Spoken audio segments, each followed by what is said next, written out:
Hey friends, Michael here, licensed physio with Total Physical Therapy, and as of the recording of this video, it is January 2024. Happy New Year to everybody, and it's one of those exciting times of the year where I get to educate Medicare Part B beneficiaries on their policy.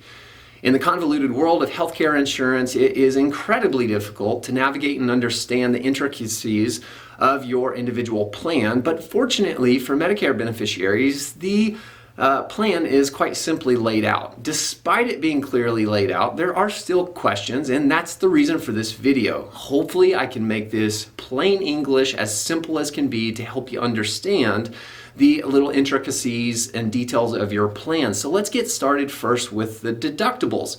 The deductible is the minimum amount of money that you're going to have to pay out of pocket before your plan will engage and pay its responsibility.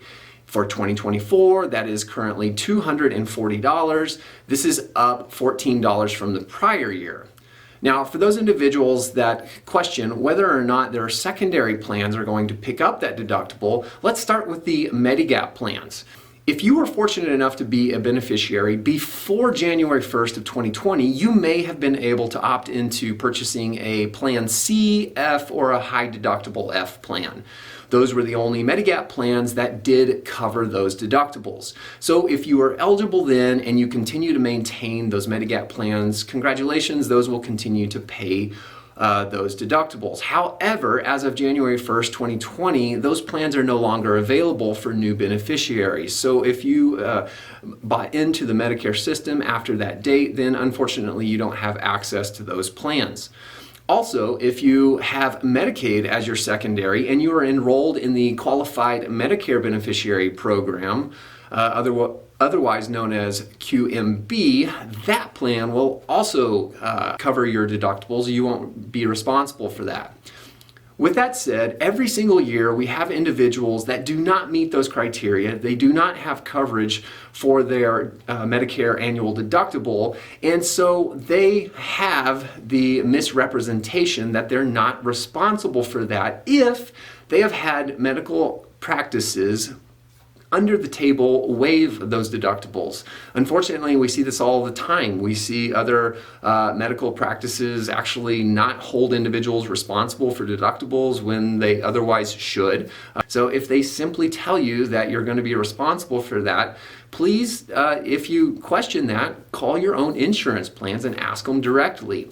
Another clear, defined example of where your responsibility lies is actually reading your EOBs. If a facility bills Medicare, they will provide both you as well as that provider an explanation of benefits, known as your EOB. And clearly defined on those EOBs, you will see your patient responsibilities.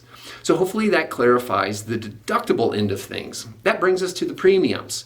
The premiums are based off of two things. One, your tax filing status, and two, your income limitations. Now, for simplicity of this video, we're just going to talk about the standard premium, which as of 2024 went up $9.80, and it now is going to cost $174.70 per month. These are the monthly premiums that you're paying to actually have purchased your insurance plan. Now, as I stated before, we're not going to go through all of those income limitations, but just know that those at a higher income level, you're going to max out at $594 per month. If you want some of those finer details, just comment down below and we can direct you towards where you can read that information. All right, so I hope you found this information useful. If I did leave you with any other questions, don't hesitate to reach out in the comments below. As always, have a beautiful day, and we look forward to serving you soon.